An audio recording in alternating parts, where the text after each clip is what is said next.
லாயர்ஸும் அட்வொகேட்ஸும் ஒன்றும் கிடையாது. தமிழில் அதை பற்றி நிறைய வீடியோஸ் வந்திருந்தாலும் நிறைய பேருக்கு இன்னும் அவேர்னஸ் ப்ராப்பராக ரீச் ஆகலையோன்னு எனக்கு தோணுது. இன்னமும் லாயர்ஸும் அட்வொகேட்ஸும் ஒன்று தான் நிறைய பேர் நினச்சிட்டு இருக்காங்க. லாயர்ஸும் அட்வொகேட்ஸும் ஒன்றும் கிடையாது. லா முடித்த எல்லாருமே லாயர்ஸ் தான். ஆனால் லா முடித்த எல்லாருமே அட்வொகேட்ஸ் கிடையாது. அட்வொகேட்ஸை நம்ம லாயர்ஸ்னு சொல்லலாம், ஆனால் லாயர்ஸ் அட்வொகேட்னு சொல்ல முடியாது. லாயர்ஸ் எல்லாருமே லீகல் நாலேஜ் பயங்கரமாக அவங்களுக்கு இருக்கும். அவங்களால லீகல் அட்வைசஸ் கொடுக்க முடியும். கார்ப்பரேட்டில் போயிட்டு லீகல் அட்வைசஸ் கொடுக்க முடியும். சில பொசிஷன்ஸ் அவங்களுக்குன்னே தனி கேரியர்ஸ் இருக்குது. ஆனாலுமே அவங்களால போயிட்டு கோர்ட்டில் அவங்களோட கிளைண்ட்டை ரெப்ரசன்ட் பண்ண முடியாது. கிளைண்ட்டை யாருனால ரெப்ரசன்ட் பண்ண முடியும் அப்படின்னு பார்த்தீங்கன்னா அட்வொகேட்னால தான் பண்ண முடியும்.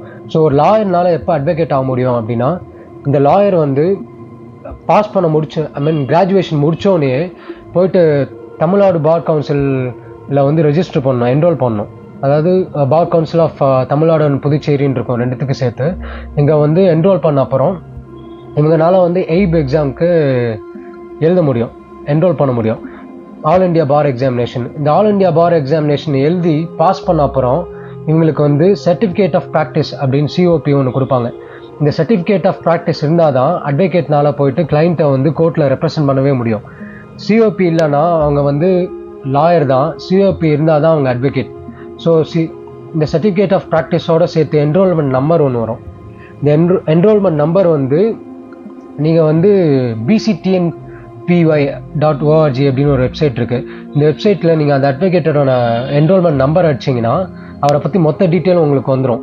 ஸோ இதை வச்சு நீங்கள் அவர் உண்மையான அட்வொகேட்டாக இல்லையான்னு கூட கண்டுபிடிக்க முடியும். ஸோ என்ரோல்மெண்ட் நம்பர் எய்பில் எக்ஸாம் பாஸ் பண்ணி வரலன்னா அவங்க அட்வொகேட்டாகவே ஆக முடியாது. சிஓபி கண்டிப்பாக வேணும், சர்டிஃபிகேட் ஆஃப் ப்ராக்டிஸ். ஸோ இதுதான் மேஜரான டிஃப்ரென்ஸ் லாயருக்கும் அட்வொகேட்டுக்கும். ஸோ லாயரை அட்வொகேட்டுன்னு சொல்ல முடியாது, அட்வொகேட்டை வேணால் லாயர்னு சொல்லிக்கலாம். ஆனால் அதுவே கொஞ்சம் குறைச்சி சொல்கிற மாதிரி ஆகிடும். ஏன்னா அட்வொகேட் எக்ஸாம் பாஸ் பண்ணியிருக்காரு. ஸோ லாயரும் அட்வொகேட்டும் ஒன்றும் கிடையாது.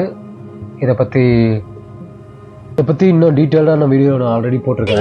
ஃபர்தரா தெரிஞ்சுக்கணும்னு நினைச்சீங்கன்னா அதை போய் பாருங்க. ஏலூர் ஸ்டேஷனை பார்த்தவங்கடா நாங்க. ஏலூர் ஸ்டேஷன் எந்த ஊர் ஸ்டேஷன் சார்? வணக்கம் மேடம். உன்னதான் கேக்குறேன். அட்வொகேட் மேடம், கேஸுக்காக 100 ஸ்டேஷன் போவோம்ல, அதுல ஒரு 7 ஸ்டேஷன் மேடம். அதான் மேடம் அப்படி சொன்னேன். நீ அட்வொகேட் தாங்கிறத நான் எப்படி நம்புறது? எங்க உன் ஐடி கார்டு எடுத்து காட்டு. உங்க ஐடி கார்டை காட்டுங்க.